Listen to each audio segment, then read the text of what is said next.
Moving to a new state can be a whole new experience, politically, culturally, and how far your money goes.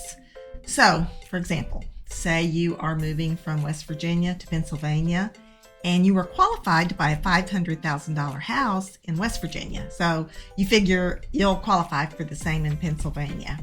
You may not. Why?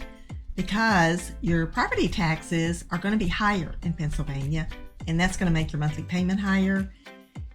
Property taxes are different in each state, and that's going to change your monthly payment, and that's going to influence how much you qualify for.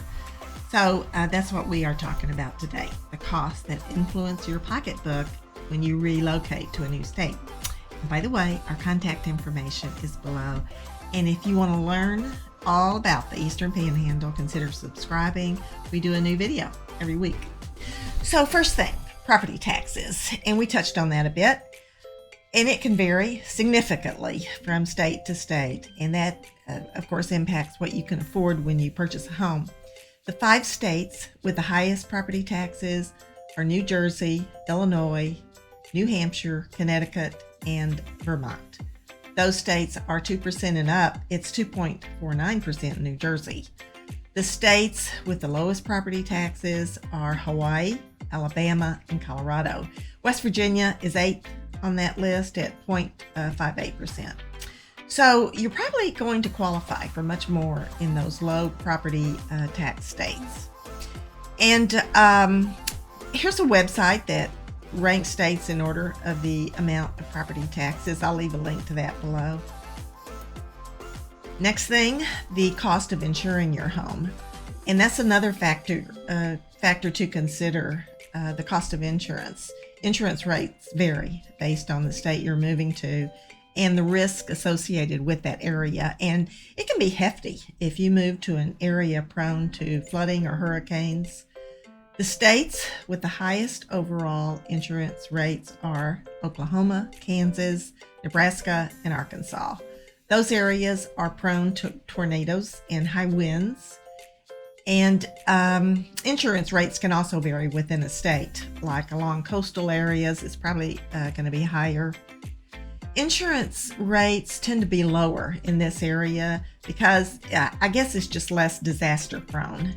So it's important to check that out because it can be a big factor in how expensive a new home's going to be. The next thing is income tax and take-home pay. So say you were moving from New Hampshire to New York, same amount of income, payday rolls around, and you see that your paycheck's quite a bit lower. New Hampshire has 0 income tax. New York is over 10%. So a move like that would cost you. And if you are moving because of a pay increase, be sure to check that the increase isn't wiped out by the higher income taxes that's going to come out of your paycheck. States with the highest income taxes are California, New York, New Jersey, Minnesota, and Oregon.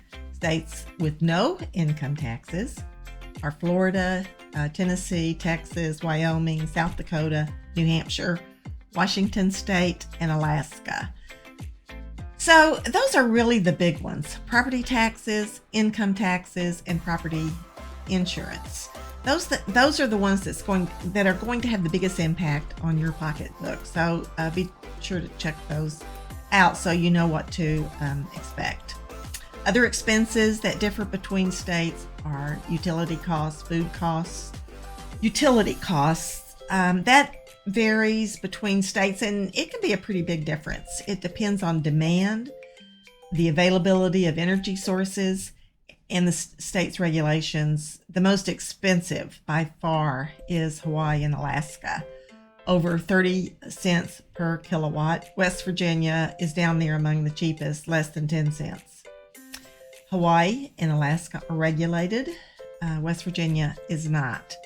And this map shows the states that are regulated.